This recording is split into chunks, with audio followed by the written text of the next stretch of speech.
나누겠습니다. 시작. 모래성이 아니라 하나님의 나라를 위하여 라는 제목으로 함께 말씀 나누겠습니다. 옆에 있는 분들 축복할까요? 당신 하나님의 기쁨입니다. 세 분 이상 축복합니다. 당신 하나님의 기쁨입니다. 당신 하나님의 기쁨입니다. 당신 하나님의 기쁨입니다. 네. 또 이렇게 인사할까요? 주님이 다 아십니다. 인사하겠습니다. 주님이 다 아십니다. 주님이 다 아십니다. 주님이 다 아십니다. 네. 오늘 하나님께서 우리 이곳 가운데 불러주셨고 또 생명의 말씀 있는 곳으로 우리를 불러주셨습니다. 오늘 말씀을 통해서 내 마음 가운데 하나님께서 들려주시는 음성이 우리 모두 각자의 심령 가운데 들려져서 하나님께서 나를 사랑하신다, 하나님께서 나를 이끌어 가신다 경험되어지고 또 새 힘을 얻는 귀한 시간 되기를 주님의 이름으로 축복합니다. 오늘 함께 읽은 본문은요, 아마도 베드로의 인생 가운데 가장 어두운 흑역사의 정점일 겁니다. 예수님을 3번 부인하는 장면인데요, 이전에 베드로는 예수님 앞에서 자기 의지를 과대평가하고 과신하여서 나는 예수님을 절대로 떠나지 않겠습니다 호언장담했습니다. 2번이나 그렇게 이야기했지요. 근데 그 사이에 예수님께서 이렇게 말씀하셨습니다. 네가 오늘 밤 닭 울기 전에 3번 나를 부인하니라. 이 얘기를 듣고 나서도 또다시 확신하면서 이야기를 하죠. 내가 주와 함께 죽을지언정 주를 부인하지 않겠습니다. 예수님의 이 말씀 위아래로 2번이나 호언장담하는 베드로의 모습이 앞에 있었습니다. 그리고 오늘 사건이 일어났는데요, 예수님은 2번째 베드로의 호언장담에는 대답하지 않으셨습니다. 그리고 나서 겟세마네 동산으로 올라가셨습니다. 대답하지 않으신 것이 아니라 행동으로 대답하시기 위해서 올라가셨습니다. 그래서요, 예수님은 겟세마네 동산에서 제자들에게 이런 모습을 보여주고 싶으셨는데 어떤 모습이냐면, 예수님, 다시 말하면 12군단 되는 천사를 통치하시고 이 땅 가운데 오르락내리락 말할 수 있는 권한이 있는 그 예수님께서 하나님께 엎드려서 자신의 약함을 놓고 기도하는 모습을 제자들에게 보여주기 위해서 겟세마네 동산으로 올라가셨습니다. 그리고 제자들에게도 내가 마음이 너무 힘들고 어려우니 나 약함을 가지고 너희들도 함께 기도했으면 좋겠다라고 하며 베드로, 야고보, 요한을 기도의 자리로 초청하기도 하였습니다. 예수님은요, 모든 인간이 존재론적으로 지니고 있는 이 약함을 어떻게 해결해 나가는지 방법을 가르쳐주기 위해서 겟세마네 동산으로 올라가셨는데, 그 방법이 2주 전에 또 지난주에 살펴봤던 하나님께 엎드림이었습니다. 근데 베드로는 하나님께 엎드리지 못하고 자신의 마음의 약함을 자신의 의지, 자신의 감정에 근거하여서 약함을 호언장담으로 덮어버리는 모습으로 지금 해결하려고 하고 있는데, 예수님은 그런 베드로에게 이야기하셨죠. 네가 오늘 밤에 닭 울기 전에 네가 나를 3번 부인할 것이다. 뭐예요?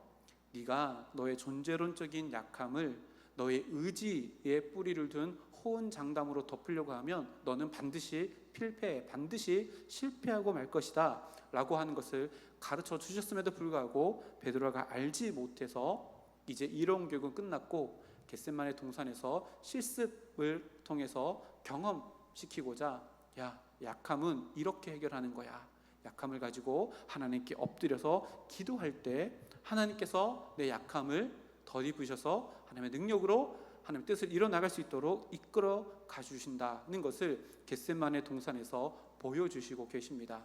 그리고 난 이후 예수님께서 잡혀서 지난주 말씀까지 봤고요. 오늘 69절에 보면 그 뒷이야기가 나오는데요, 베드로가 바깥들에 앉았더니 한 요정이 나와 이르되 너도 갈릴리 사람이라 예수와 함께 있었도다 라고 이렇게 이야기합니다.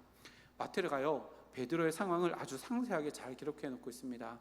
베드로가 있는 지금 위치는요, 바깥들입니다.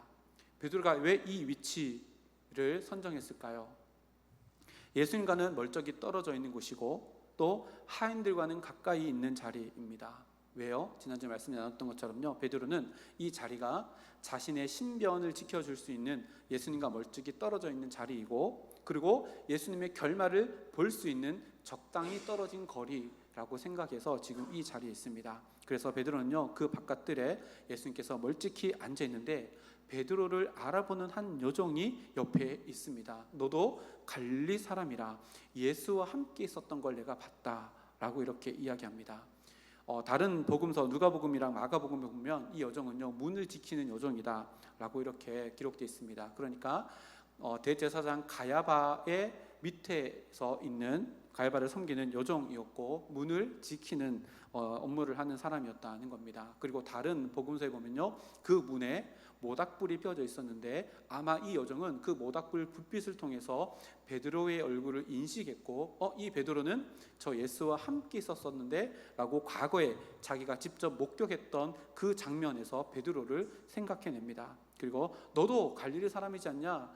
너도 예수와 함께 있었던 거 내가 직접 목격했다라고 이렇게 이야기하는데요, 갈릴리 사람 예수라고 이렇게 표현하는데 다른 복음서에 보면 나사렛 예수와 너가 함께 있었다라고 이렇게 기록하는데요, 갈릴리 사람 그리고 이 나사렛 사람이라고 하는 것은요, 당시에 그 사람의 신분의 비천함을 조롱하는 표현입니다. 너 천사람이지, 이런 느낌입니다. 그래서 이 표현을 통해서요, 이 여종이 어떤 예수님에 대해서 어떤 가치관을 가지고 있는지가 분명하게 드러나는데요, 이 사람은 대제사장의 종입니다. 대제사장의 영향을 받았겠지요. 대제사장이 집에서 일어나는 말들을 다 들었겠지요. 빌립의 친구 나다나엘이 있는데요, 예수님께서 나다나엘을 초청했을 때 나다나엘이 뭐라고 얘기해요?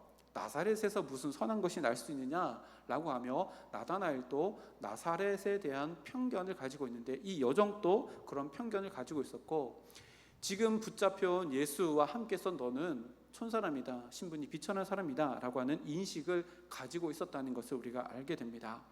베드로의 입장에서요, 지금 이것을 생각해 보면 멀찍이 떨어져 있는 이 장소는 예수님과 떨어져 있기에 나는 예수님과 다른 신변의 위협에서 안전하다라고 생각했던 자리였는데 갑자기 느닷없이 한 여종이 자기 얼굴을 알아보고 지금 위협 가운데 질문을 받게 됩니다. 질문을 받고 위협 가운데 있습니다. 베드로의 반응이요, 70절에 나오는데 베드로가 모든 사람 앞에서 부인하여 이르되 나는 네가 무슨 말을 하는지 알지 못하겠다 라고 이렇게 이야기합니다. 자, 보세요. 베드로는요, 지금부터 적극적으로 자기가 받는 질문에 예수님을 부인합니다. 이 모습과 그 전에 예수님께서 신문 받으실 때에 예수님의 침묵, 예수님은 적극적으로 침묵하셨잖아요. 이것과 대조되어지는 모습입니다. 또 대조되어지는 한 그룹이 있는데 지금 이 자리에 없는 다른 제자들, 10명의 제자들은 수동적으로 지금 그곳을 떠나 있었기 때문에 수동적인 배교, 직접적으로 배교하진 않지만 떠남으로 배교하는 모습, 이 모든 모습들이 세 개가 다 대조되어집니다. 예수님을 첫 번째로 이렇게 부인한 베드로가요, 이제 장소를 이동합니다. 거기 있으면 또 옆에 있는 사람들이 자기에게 질문한다고 생각해서 또다시 더 문 입구 가까이로 더 멀찍이 가게 되는데 거기에 있는 여종이 또 자신을 알아봅니다. 그래서요, 17, 11절 말씀 보면 이렇게 나옵니다. 앞문까지 나아가니 다른 여종이 그를 보고 거기 있는 사람들에게 말하되 이 사람은 나사렛 예수와 함께 있었도다. 그 전에는 베드로에게 직접 이야기했지만 이 여종은요, 베드로 주위에 있는 사람들에게 선동하면서 이야기합니다. 여보세요, 이 사람은요 저 나사렛 예수와 함께 있었던 사람입니다. 내가 봤습니다 라고 이렇게 이야기합니다. 그 집 여종들이요, 굉장히 예수님의 제자들의 얼굴을 잘 인식했었나 봐요. 그래서 더 강하게 베드로를 막 쪼여옵니다. 베드로 입장에서는요, 위협이 더 강하게 오는데 그 강한 위협과 동시에 부인하는 강도도 더 세지는데 72절 말씀 보니까 베드로가 맹세하고 또 부인하여 이르되 나는 그 사람을 알지 못하더라 하더라. 70절에서는요 그냥 부인했는데 72절에는 맹세하면서 부인합니다. 당시 유대인들은 맹세할 때 꼭 하나님의 이름을 가지고 맹세했습니다. 하나님의 이름을 거론하면 나는 예수님을 모른다 라고 이렇게 이야기합니다. 첫 번째 부인보다 위협의 강도가 세지니까 부인의 강도도 더 세지는 모습을 보여줍니다. 여러분 잘 생각해 보십시오. 이런 베드로의 행동은요, 그 전에 있었던 것을 계속 반복하고 있습니다. 모양만 다를 뿐입니다. 무엇을 반복할까요? 베드로는요, 예수님 앞에서도 자신의 연약함을 무엇으로 덮었어요? 호언장담함으로 그것을 약함을 덮었습니다. 근데 지금 가야바의 집들 안에서 요정에게 질문을 받고 났을 때 자기 마음 가운데 연약함을 또다시 강한 말로 또다시 덮고 있다는 것을 우리가 보게 되어집니다. 뭘 이야기해요? 베드로는요, 자신의 약함을 계속해서 자신의 감정에 뿌리를 둔 말로 그것을 덮어보려고 계속해서 시도하고 있다는 겁니다. 이게 잘못됐다는 것을 계속해서 성경이 기록하고 있는 겁니다. 그 이후의 상황을 보면요, 73절 말씀에 조금 후에 곁에 섰던 사람들이 나와 베드로에게 이르되 너도 진실로 그 도당이라 네 말소리가 너를 표명한다 하거늘. 여기 보니까요, 조금 후에라고 하는 표현이 있는데 주석을 여러 가지 찾아보니까요, 이 조금 후라고 하는 요거는요, 헬라의 원어를 보면 1시간쯤 경과한 시간이라고 주석에서 이야기를 하더라고요. 그럼 이 1시간이라는 시간 동안 어떤 시간이 있었을까요? 예수님께서 재판받으시고 사형 언도를 받으시는 그 시간, 이제 예수님의 재판이 결말에 이르는 그 시간이 지났다는 것을 의미합니다.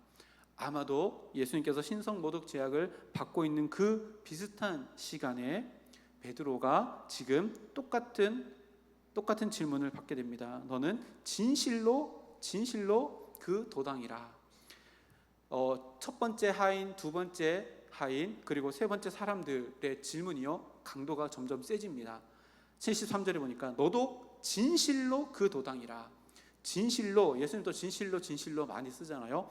유대인들이 진실로라고 하는 단어를 많이 쓰는데요, 이 진실로라고 하는 단어가 앞에 있는 것처럼 알레도스라고 하는 단어인데요, 진실로, 참으로, 정말로 라고 하는 단어입니다. 그래서요, 거짓이 없다는 뜻을 넘어서서 숨김없이 명백하게 드러난 사실이라고 하는 단어에서 파생된 단어입니다. 그러니까요, 너 더 이상 숨길 수 없다. 진실로 너는 저 지금 사형 언도를 받고 있는 예수와 함께 있는 도당이다. 왜? 너의 말소리가 갈릴리 사투리인 거 내가 다 알고 있다. 아주 강하게 이제는 빠져나갈 구멍 없이 너는 진짜 저 사람과 한패다 라고 이렇게 확신하며 질문을 던집니다. 베드로 입장에서 생각해 보십시오. 첫 번째 질문보다 두 번째 질문이 더 강하게 다가왔고, 두 번째 질문보다 세 번째 질문이 아주 강한 뉘앙스로, 위협으로 지금 다가오는 상황입니다. 베드로 입장에서는요, 어떨까요? 그 전 대답보다 더 강한 대답으로 자신의 약함을 덮으려고 시도하고 또 반복할 것이라는 것을 우리가 알게 됩니다. 그래서 74절 말씀 보니까 이렇게 기록합니다. 그가 저주하며 맹세하여 이르되 나는 그 사람을 알지 못하노라 하니 곧 닭이 울더라. 여기도 보니까요, 저주하며 맹세하여 이르되, 첫 번째는 그냥 부인했다, 두 번째는 맹세하며 부인했다, 세 번째는 저주하며 맹세하며 부인했다. 계속해서 점진적으로 더 강해지는 그 표현을 계속해서 기록하고 있습니다. 여기서 저주하면서 맹세했다는 것은요, 그냥 맹세했다는 것은 내가 만약 이렇게 하면 하나님께 이렇게 하실 거야 라는 맹세인데요, 저주하며 맹세한다는 것은 내가 만약 이렇게 하지 않을 경우 하나님께서 나에게 이렇게 저주를 내리실 거야 라고 이렇게 이야기하는, 그냥 맹세보다 더 심한 극한 거짓말을 지금 이 베드로가 하고 있다는 것을 보게 됩니다. 보세요, 베드로는요, 예수님 앞에서도 그렇고 하인들 앞에서도 그렇고 사람들 앞에서도요, 자신의 약함을 계속해서 자기 감정에 뿌리를 둔 호언장담을 가지고 자기 약함을 덮어보려고 계속해서 시도하고 있는데 어떻게 돼요? 닭 울음소리가 울립니다. 그리고 베드로가 깨닫습니다. 내가 완전히 실패했구나 라고 하는 것을 깨닫습니다. 여러분, 닭 울음소리는 평상시에 대구 시내에서는 닭 울음소리 안 들리죠? 닭 울음소리 들으면 어때요? 아, 이제 새벽이 밝았구나, 좋은 희망의 메시지라고도 할 수 있는 것이요, 닭 울음소리입니다. 근데 그때 베드로에게 들려온 닭 울음소리는요, 새벽 미명이 가시고 밝음이 찾아오는 그 시점이 아니라 자기 마음 가운데 더 어두운 먹먹한 울림이 찾아오는 닭 울음소리로 들렸을 겁니다. 보십시오, 베드로의 이런 모습을 가만히 한번 생각해 보면요, 존재론적으로 인간은 연약한 마음을 가지고 있는 그 실체가 어떠한가를 베드로의 모습을 통해서 신랄하게 우리들에게 가르쳐 줍니다. 그리고 이런 베드로의 모습을 보면서요, 아유, 저 수제자라고 하는 사람이 저러면 되겠어? 라고 손가락질 할 수 있는 사람이 누가 있을까요? 아마 아무도 없을 겁니다. 왜요? 베드로의 이야기를 통해서 나의 이야기가, 나의 모습이 오버랩되어서 보여지기 때문에 그렇습니다. 우리 역시도 마찬가지잖아요. 하나님 앞에서도, 사람들 앞에서도 나의 약함을, 나의 어설픈 다짐, 나의 어설픈 의지, 나의 감정, 사라져버릴 열정에 근거해서 호언장담하며 우리 인생을 살아오지만, 우리가 호언장담한 것 지금까지 다 이루며 언행일치하며 살아오셨습니까? 다 아니잖아요. 그렇죠? 작심 3일, 작심 3시간, 작심 3분, 다 우리는 베드로와 같은 모습을 가지고 있습니다. 말씀을 준비하면서요, 제 마음속에 이런 예수님 말씀이 떠올랐어요. 베드로를 보면서 제 마음이 한편에, 야, 어떻게 저럴 수가 있냐 라고 했는데요, 마음속에 돌 없는 자 먼저 돌로 치라. 그죠? 베드로를 비난할 사람 아무도 없습니다. 우리도 베드로와 같은 모습을 다 가지고 있습니다. 멀리 갈 것도 없이요, 한번 생각해 보십시오. 감정이입을 하고요, 상황을 이입해서 한번 생각해 볼까요? 한 300km만 직진으로 가면 저 북녘 땅을 갑니다. 북녘 땅에 실제로 지금 일어나고 있는 일들입니다. 종교 탄압의 현장이지요. 쪽복음이라고 해서요, 이렇게 성경을 손으로 쓴 종이 한 장만 가지고 있어도 어마어마한 위협이, 생명의 위협이 그들에게 전해집니다. 그리고 북한을 선교하는 선교사님 통해서 북한의 종교 탄압 현장에 그 참혹한 간증들을 우리가 굉장히 많이 듣습니다. 한번 생각해 보십시오. 이런 간증을 들은 적이 있습니다. 한 가정이요, 예배드리다가 잡혔습니다. 그래서 사형을 선고받았습니다. 공산당이 누구를 먼저 죽일까요? 자녀를 먼저 죽이는데요, 어떻게 죽일까요? 탱크 앞에 자녀를 엎어놓고 깔아뭉개기 직전에 너 예수를 배반해라 라고 합니다. 근데 어떻게 해요? 그 엄마가요, 딸한테 이야기합니다. 딸아, 괜찮아, 천국에서 보자 라고 하고 순교합니다. 한번 생각해 보십시오. 그 순간 속에서, 그런 신앙의 위협 상황 속에서 내가 만약에 그곳에 있었다면 우리가 베드로처럼 행동하지 않을까요? 저 예수님 모르는데요? 저 그런 거 잘 모릅니다. 이거 쪽지요, 제 거 아니라 누가 놔두고 그냥 죽은 겁니다 라고 베드로처럼 배신하지 않는다는 장담을 할 수 있을까요? 오늘 우리가 찬양하면서 고백했잖아요. 주님만이 아십니다. 이렇게까지만 고백할 수 있는 게 우리의 삶이 아닐까 생각해 봅니다. 그러니까요, 베드로가 경험했던 이 진짜 처참한 자기의 무너짐은요, 우리를 대신해서 베드로가 먼저 경험했고, 우리 역시도 이런 존재라는 것을 보여주는 말씀입니다. 근데요, 75절 말씀 보니까 이렇게 기록합니다. 이에 베드로가 예수의 말씀에 닭 울기 전에 내가 3번 나를 부인하리라 하심이 생각나서 밖에 나가서 심히 통곡하니라. 베드로가요, 완전히 무너졌을 때, 내가 호언장담함으로 내 인생이 제도되는 게 아니구나 라는 것을 깨닫고 난 이후에 예수님 말씀이 뭐 했대요? 생각났대요. 생각나다라는 이 헬라어 단어가요, 정말 어마어마한 단어입니다. 이게 암네스테라고 하는 단어인데요, 기억하다, 생각나다, 마음에 떠올리다 라고 하는 이 의미인데, 단순하게 뇌리에 어떤 정보가 들어왔다라고 하는 이런 의미가 아닙니다. 과거의 어떤 기억이 내 현재 삶 가운데 들어와서 내 의식 속에서 강력한 영향력을 미쳐서 살아내다라고 하는 의미인데요, 이게 헬라어는 시제하고 태가 중요합니다. 수동태, 능동태, 이게 중요한데, 어렵게 표현을 한번 해볼까요? 요 생각하다가 과거 수동태 3인칭 단수입니다. 요 뒤에 건 다 빼고요, 과거형이고 수동태인데, 헬라어에서 과거형이라고 하는 것은요, 벼락처럼 과거의 순간이 어느 순간 내 현재 삶 가운데 딱 다가온다, 이런 느낌입니다. 그래서요, 과거 시제는 일시적이고 단회적인 사건을 뜻하는데, 닭이 우는 그 순간에 예수님의 말씀이 베드로의 머릿속에 찰나의 순간에 번개치듯 꽝 하고 예수님의 말씀이 꽉 꽂히는 것이 이 과거형으로 생각나다라고 하는 이 단어로 표현되어 있고요. 그리고 이것이요, 되게 재미있게도 수동태로 기록되어 있습니다. 우리가 생각해내는 것은 내 의지적으로 생각해내는 수동적인 거잖아요, 능동적인 거잖아요. 근데 이게 수동태로 쓰여져 있습니다. 무슨 말인가 하면요, 베드로가 생각해낸 것이 아니라 생각나게 하시는 그분이 있었다는 거예요. 무슨 말이냐면요, 베드로가 자기의 지식을 총동원해가지고 기억을 총동해서 그때 맞아 그렇게 예수 말씀하셨는데가 아니라 베드로의 완약함, 두려움, 그리고 허망한 자신감, 교만함, 그 뒤에 가려져 있던 예수님의 그 말씀이 성령 하나님께서 주권적인 은혜로 찾아가셔서 베드로의 영혼을 강하게 깨우셔서 생각나게 만드셨다는 것이요, 이것이 수동태로 기록되어 있어서 마태가 이것이 베드로가 한 일이 아니라 성령 하나님의 추동하심의 역사다는 것을 이렇게 기록해 놓고 있습니다. 이것을 그래서 어려운 단어로 신적 수동태라고 이렇게 이야기하기도 합니다. 내가 한 것이 아니라 하나님께서 하셨습니다는 겁니다. 그리고 베드로가요, 그제서야 깨닫습니다. 무엇을요? 내가 강한 사람이 아니구나, 나는 진짜 연약한 사람이구나 라고 하는 것을 깨닫습니다. 그리고 어떻게 해요? 예수님께서 겟세마네 동산에서 자신의 약함을 가지고 하나님께 엎드려서 통곡했던 것처럼 베드로도 74절 말씀에 엎드려서 통곡하는 모습으로 예수님의 모습을 닮아가는 베드로의 모습이 일어난다는 것을 성경에 기록합니다. 그리고요, 누가복음에 보면 22장 61절 말씀에 이렇게 기록합니다. 한번 읽어볼까요? 동일한 말씀인데 시작. 주께서 돌이켜 베드로를 보시니 베드로가 주의 말씀 곧 닭 울기 전에 내가 3번 나를 부인하리라 하심이 생각나서.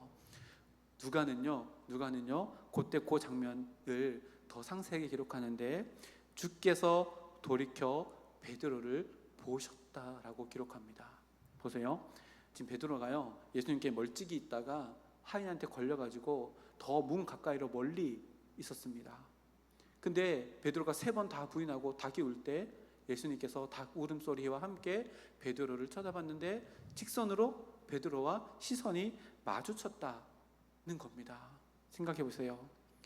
베드로가 3번 부인하고 닭 울음소리가 들릴 때 성령님께서 나에게 역사하셔서 네가 닭 울기 전에 예수님을 3번 부인하리라 하는 그 말씀이 번쩍 떠오르는 순간 고개를 돌렸는데 예수님이 자신을 보고 있습니다.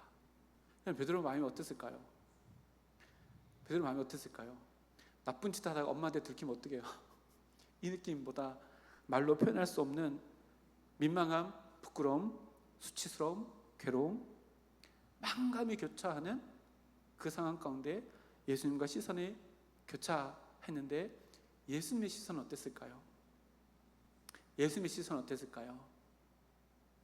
그래, 괜찮아, 알고 있어, 그거 다 알고 내가 너한테 얘기해줬잖아. 사랑의 눈빛으로, 따스한 눈빛으로 베드로를 쳐다보지 않았을까요? 성경 말씀 읽다 보면요, 천국 가면 물어볼 게 너무 많습니다. 베드로에게 이때 물어보고 싶어요. 그때 예수님 눈빛 어땠어? 하트가 이렇게 뿅뿅 나왔을까? 뜨거운, 아니면 레이저가 막 나왔을까? 레이저는 아니겠죠. 하나님의 사랑의 따스러움이 예수님의 시선으로 베드로의 마음 가운데 찾아왔을 것이라고 생각되어집니다. 베드로는요, 이렇게 자신의 연약함을 어떻게 해결하는지 자기의 인생의 밑바닥을 치는 그 자리에서 몸으로 뼈저리게 경험하고 체험하며 배우고 있는 상황입니다. 그리고 이후에요, 베드로는 더 이상 절대로 자만하지 않습니다. 절대로 그 어떤 것도 호언장담하지 않습니다.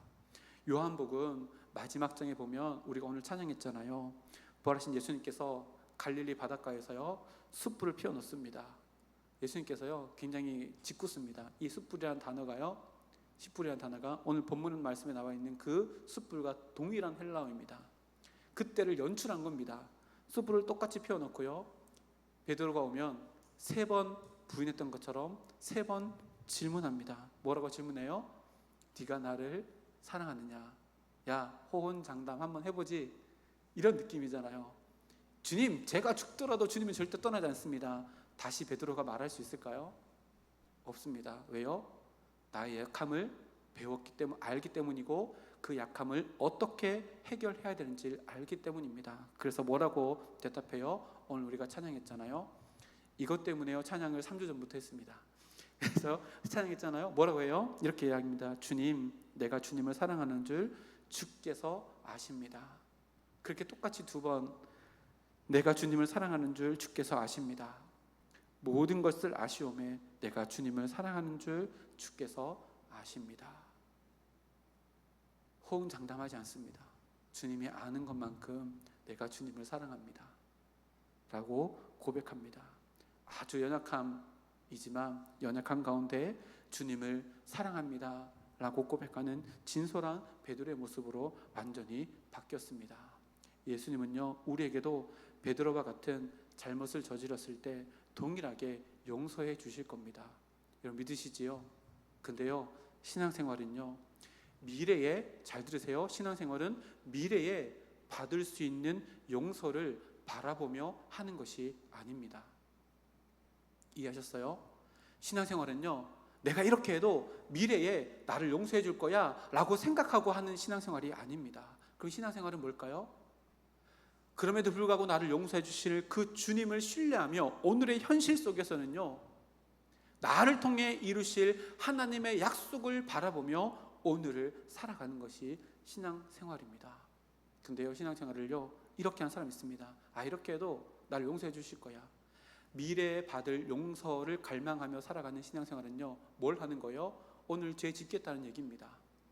근데요, 그게 아니라 미래에 나를 통해서 성취할 그 일을 오늘 하루 내가 갈망하며 살아간다면 나 연약함을 하나님께 내어드리며 하나님 나를 통해 역사해 주십시오, 하나님 나를 통해 하나님께서 원하시는 일들을 감당해 주십시오 라고 하며 하나님의 나라를 세워나가는 오늘 하루로 살아가게 될 겁니다. 베드로는요, 반석이라는 이름을 마태복음 16장에서 이미 받았습니다.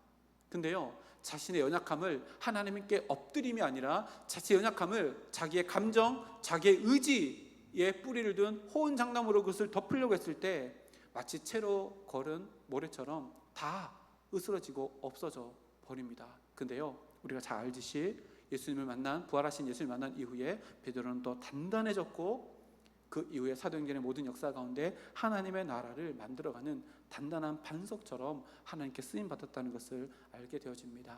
생각해 보십시오. 오늘 말씀의 제목이 모래성이 아니라 하나님의 나라를 위해서이잖아요. 우리의 연약함을요, 내가 해결해 보려고 열심히 아둥바둥 살아가면요, 우리가 만들 수 있는 것은 뭐예요? 모래성밖에 없습니다. 모래성밖에 없습니다. 근데요, 나의 연약함을 하나님께 엎드려서 하나님, 나 연약합니다, 나는 할 수 없습니다, 그런 하나님 나를 붙들어 주십시오, 나와 함께 해 주십시오 라고 고백하면요, 나 연약함 위에 하나님의 든든한 하나님의 나라를 말씀의 반석 위에 든든히 세워져 나가게 될 것이다 라고 오늘 말씀을 통해서 우리들에게 이야기합니다. 여러분 한번 생각해 볼까요? 오늘 이 베드로의 기록을 누가 기록했어요? 마태가 기록했습니다. 근데 베드로가 가야바의 뜰 안에 있을 때 마태가 여기 있었어요? 없었어요? 없었습니다. 근데 마태가 베드로의 이런 장면을 어떻게 이렇게 섬세하게 알 수 있었을까요? 어떻게 알 수 있었을까요? 베드로의 이 장면을요, 마태뿐만 아니라 마가, 누가, 요한도 다 기록합니다. 어떻게 알았을까요? 베드로가 이야기했기 때문에 그렇습니다. 베드로가요, 이렇게 상세하게 이야기했기 때문에 그렇습니다. 뭘 이야기해요? 베드로는 이제 자기 약함을 감추는 존재가 아니라 예수님처럼 겟세마네 동산에서 자기 약함을 드러내고 그 약함 가운데 하나님의 강함을 더듬혀주는 것을 경험했던 것을 간증하는 사람이 되어서 마태도 그것을 알게 되었고요, 마가도 누가도 그것을 알게 되어서 성경에 기록한 겁니다. 베드로는요, 이제 자신의 약함을 어떻게 해결하는지 예수님 앞에 3번 부인하는 그 밑바닥의 자리에서 완전히 깨닫고 나서 마태, 마가, 누가에게도 그것을 가르쳐줬고 우리에게도 그것을 이렇게 기록하고 있습니다. 우리 신앙생활은요, 믿음이 연차가 다 지나가서, 많이 지나가서 20년, 30년 돼서 야, 나는 이제 할 수 있어 라고 호언장담하는 것이 얼마나 무서운지를 우리들에게 가르쳐줍니다. 선주를 생각하면 넘어질까 조심하라, 분명히 성경에 기록합니다. 우리가 할 수 있는 것은요, 하나님께 엎드리는 일입니다. 그럴 때요, 우리 모래와 같은 우리를 통해서도요, 모래성이 아니라 하나님의 나라를 견고하게 세워나가는 하나님의 은혜를 우리의 삶 가운데 누릴 수 있고 하나님의 동력자로서 살아갈 수 있다는 것을 베드로의 모습을 통해 우리들에게 가르쳐줍니다. 내 힘과 내 능력대로 하고 내 생각대로 하면요, 아무리 잘 만든 성이라 할지라도 그것은 모래성일 수밖에 없습니다. 바람 불고 파도 한 번 치면 무너집니다. 그러나 나의 연약함이 하나님께 붙들리면 연약함은 하나님의 강함으로, 부족함은 하나님의 풍성함으로 체험받아서 하나님의 나라를 건설하는 하나님의 동력자로 수임받는 우리의 인생이 될 줄 믿습니다. 그런 인생 살아가는 우리 모두가 되어서 하나님의 기쁨이 되어지는 우리가 되기를 주님의 이름으로 축복합니다. 함께 기도하겠습니다.